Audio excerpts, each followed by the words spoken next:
Assalamualaikum warahmatullahi wabarakatuh.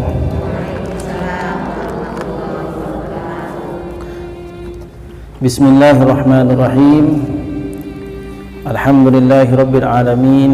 Alhamdulillahilladzi sadaqana wa'dah wa awrasana al-ardha natabawwa'u minal jannati haitsu nasha' fa ni'ma ajrul amilin. Asyhadu an la ilaha illallah wahdahu la syarika lah wa asyhadu anna sayyidana wa maulana Muhammadan abduhu wa rasuluh la nabiyya wa la rasula ba'dah, amma ba'd. Qala Allah ta'ala fi kitabihil karim wa huwa asdaqul qailin. A'udzu billahi minasy syaithanir rajim. Bismillahirrahmanirrahim. Ya ayyuhalladzina amanu taqullaha wal tanzur nafsum ma qaddamat lighad wattaqullaha innallaha khabirum bima ta'malun. Wa qala Rasulullah sallallahu alaihi wasallam, man kharaja min baitihi fi talabil ilmi fa huwa fi sabilillahi hatta yarji'. Shadaqallahul azim wa sadaqa rasuluhun nabiyul karim wa nahnu ala dzalika minasyahidin wasyakirin walhamdulillahi rabbil alamin. Ibu sekalian, kita hadir dalam majelis ilmu ini, salah satu tujuannya menurut para ulama adalah untuk menghidupkan hati. Apa maksud menghidupkan hati? Yakni untuk memastikan bahwa kita termasuk orang yang di dunia ini hatinya hidup, hati kita termasuk hati yang bisa melihat, sehingga nanti di akhirat termasuk juga kita dalam golongan orang-orang yang melihat. Sebab ada nanti di akhirat itu orang-orang yang masuk dalam kelompok orang-orang yang buta. Nah, salah satu tujuan kita hadir dalam majelis ilmu ini, majelis ta'lim itu adalah diantaranya untuk menghidupkan hati. Sebab hati yang hidup itu adalah hati yang beriman kepada Allah dan hati yang memiliki ilmu. Nah, nanti kita akan lihat bagaimana di dalam sebuah kitab yang terkenal di hadapan kita ini. Sebelum kita melanjutkan kajian kita pada kajian fikih, penting juga untuk kita baca kitab-kitab yang berkaitan dengan semangat dalam ibadah, yang berkaitan dengan bagaimana orang-orang terdahulu ketika mereka ibadah, supaya kita bisa semangat juga ibadahnya. Jadi kalau kita hanya ngaji fikih saja, maka kering. Jadi hati orang itu kalau belajar fikih terus, tidak ada adab, tidak ada akhlak di dalamnya, tidak ada materi-materi yang membersihkan hati, maka akan menjadi kering. Ibarat satu kawasan yang tandus, yang ketika diberi tanaman, maka tanaman itu akan tumbuh, tapi tumbuhnya tidak subur. Begitulah hati orang kalau hanya belajar fikih saja, tanpa dia belajar tentang apa yang dimaksud dengan membersihkan jiwa. Atau kalau ulama terdahulu itu memberikan gelar dalam ilmu itu dengan ilmu tasawuf, atau ilmu yang mempelajari tentang bagaimana semangat orang untuk beribadah. Nah, di dalam kitab ini ada namanya kitab Al-Fawaid Al-Mukhtarah. Fawaid itu merupakan jamak dari faidah. Kalau satu faidah namanya al-faidatu, satu faidah. Tapi kalau faedahnya banyak faedah disebut dengan al-fawaid. Maka ini namanya kitab adalah Al-Fawaidul Mukhtarah, faedah-faedah pilihan yang terpilih, lisaliki tariqil akhirah, untuk orang yang berjalan di atas jalan menuju akhirat. Makna menuju akhirat ini menuju ridhonya Allah Subhanahu wa ta'ala. Kita baca Bismillahirrahmanirrahim. Qala al-muallif rahimahullahu ta'ala, nafa'ana Allahu bihi wa bi'ulumihi fid dharain amin. Yang akan kita baca ini adalah kisah tentang seorang sahabat Nabi yang buta.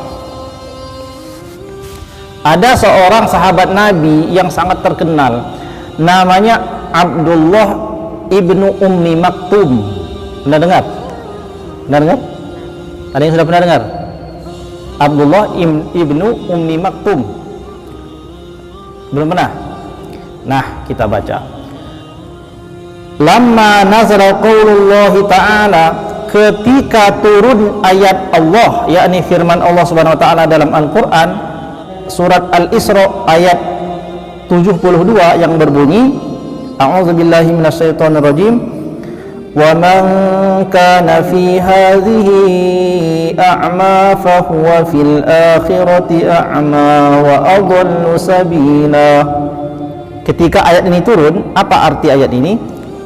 Dan barang siapa yang ketika di dunia ini buta, fahuwa fil akhirati a'ma, maka nanti di akhirat ia akan menjadi lebih buta lagi, wa adallu sabila, dan akan menjadi lebih sesat pada jalan kesesatan. Artinya tidak berada pada jalan yang benar, sehingga dia tidak akan sampai ke surga. Ketika mendengar ayat ini turun, seorang sahabat Nabi yang bernama Abdullah ibnu Ummi Maktum tadi itu datang kepada Nabi. Mendengar ayat tentang buta ini, sahabat Nabi yang buta datang ke Rasulullah, berkata, ja'as sahabiyul jalilu Abdullah ibnu Ummi Maktum, datanglah seorang sahabat Nabi yang mulia, namanya adalah Abdullah ibnu Ummi Maktum. Wa kana faqidul basar, yang ia sahabat Nabi ini adalah seorang yang buta matanya, artinya buta sejak lahir. Nah, Abdullah ibnu Ummi Maktum ini, ibu-ibu sekalian, nama aslinya adalah Abdullah ibnu Umar ibnu Suraikh.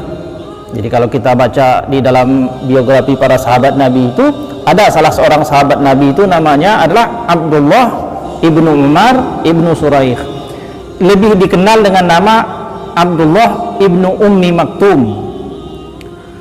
Dia adalah dia seorang sahabat mulia ini sepupuan dengan istrinya Nabi. Istri Nabi yang pertama namanya siapa? Khadijah Kubro. Nah, Khadijah Ummul Mukminin, ibunya orang mukmin ini, istrinya Nabi yang pertama, punya sepupu. Nabi yang punya sepupunya namanya Abdullah ibnu Ummi Maktum. Ketika terlahir dari perut ibunya sudah dalam keadaan buta, artinya buta sejak kecil, sejak lahir. Rupanya beliau ini merasa dirinya tersinggung dengan ayat yang Allah turunkan itu.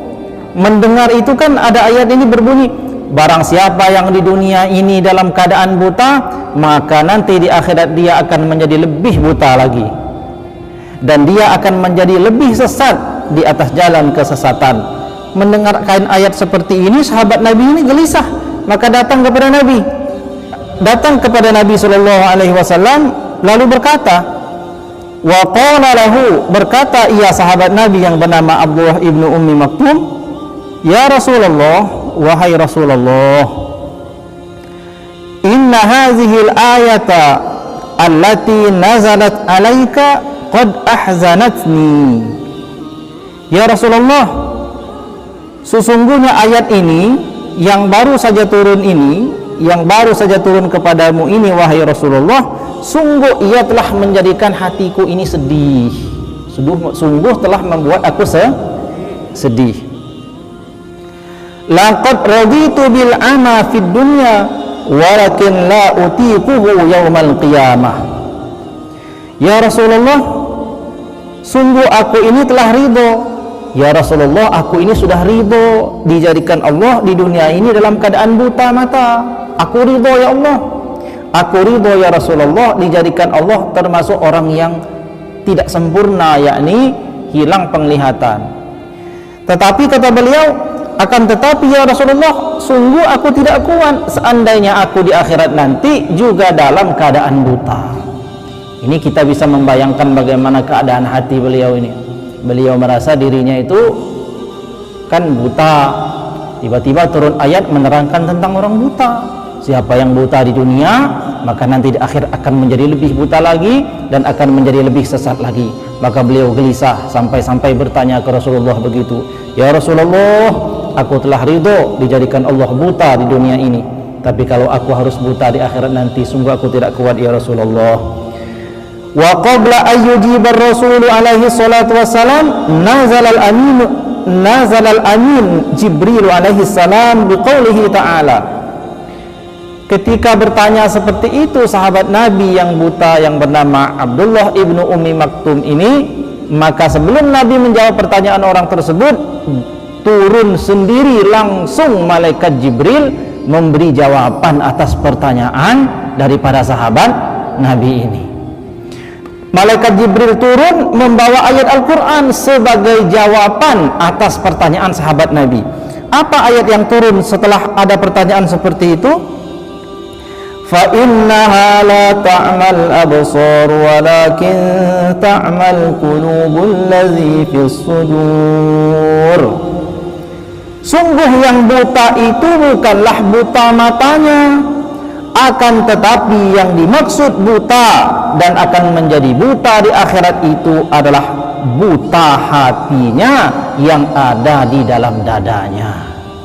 Apa yang dimaksud buta hati yang ada di dalam dadanya? Yakni para ulama menjelaskan orang yang tidak memiliki ilmu dan tidak memiliki keimanan.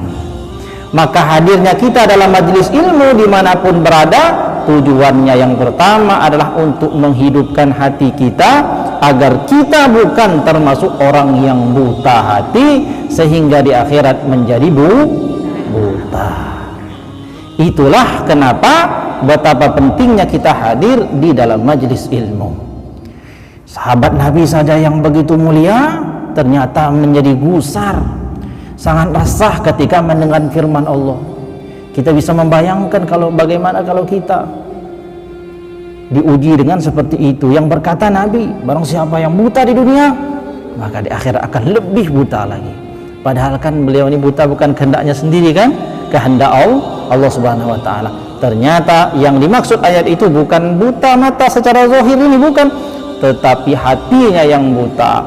Dan hati yang buta itu adalah hati yang tidak memiliki ilmu dan tidak memiliki iman. Maka kita bersyukur atas kehadiran kita dalam majelis ini. Insya Allah kita termasuk orang yang mata kita melihat ketika nanti di akhirat. Dan melihat itu sebenarnya adalah yang paling penting, melihatnya hati ketika di akhirat. Nah, ketika malaikat Jibril telah datang membawa ayat tersebut, lalu Nabi memberi kabar kepada sahabatnya yang buta tadi itu. Faqala lahu ar-rasulu alaihi salatu wassalam ba'da zalik.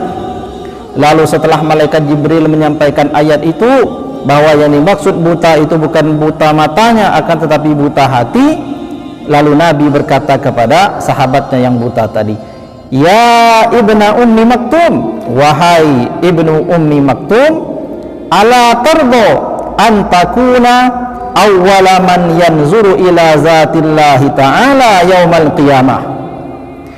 Wahai Abdullah ibnu Ummi Maktum, apakah kamu ridho jikalau kamu adalah orang pertama kali yang melihat Allah Subhanahu wa taala nanti di hari kiamat? Maka beliau menjadi ridho dan bertambah ridho atas kebutaannya. Di dunia ini dia tidak pernah melihat sebagaimana orang lain melihat. Orang lain bisa melihat keindahan, orang lain bisa melihat bagaimana wajah ibunya, orang lain bisa melihat bagaimana wajah bapaknya, orang lain bisa melihat wajah Rasulullah yang begitu indah. Beliau ikhlas tidak bisa melihat semua itu, tetapi Allah akan berikan ganjaran kepada beliau ini menjadi orang pertama yang melihat Allah. Apa kenikmatan melihat Allah?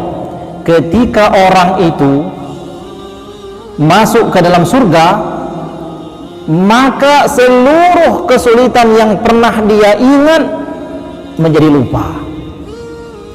Dikatakan oleh para ulama, seandainya ada orang di dunia ini sejak lahir sampai mati umurnya ratusan tahun disiksa setiap hari, kira-kira dia merasa kesakitan enggak? Tapi seketika dia masuk ke dalam surga, seluruh rasa sakit yang pernah dia rasakan itu lupa seketika ketika dia masuk ke dalam surga. Begitu nikmatnya surga. Tapi kenikmatan surga itu seketika itu menjadi hilang ketika Allah menampakkan zatnya dan disaksikan oleh orang yang ada di dalam surga. Artinya kenikmatan terindah yang ada di surga nanti adalah memandang wajah Allah Subhanahu wa taala, dan dialah orang yang pertama akan melihat wajah Allah karena keridhoannya terhadap ujian yang Allah berikan berupa kebutaan yang ada di dunia. Dan meskipun beliau termasuk orang yang buta di dunia, tetapi tidak termasuk orang yang buta hatinya. Maka hadirin sekalian, yang penting hati, ya, yang penting hati. Zahir luaran penting, tapi hati juga penting. Jangan terlalu sibuk kita membenahi perkara-perkara yang ada di luar saja, tapi tidak memperhatikan bagaimana hati kita.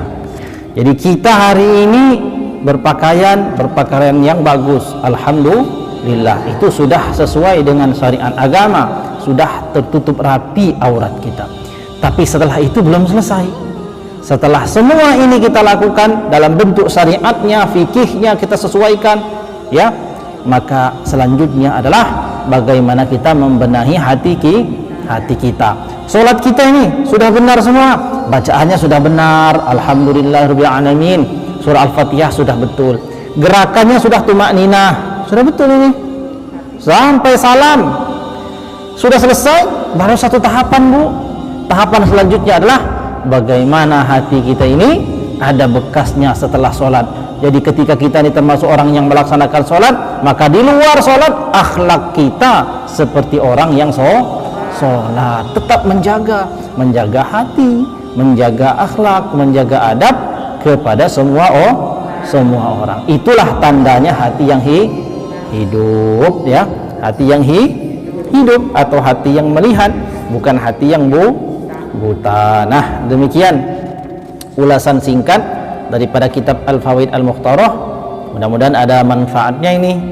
Ini adalah di dalam tafsir itu dituliskan kisahnya. Jadi salah satu sebab turunnya ayat yang kedua tadi itu karena ada pertanyaan sahabat Nabi.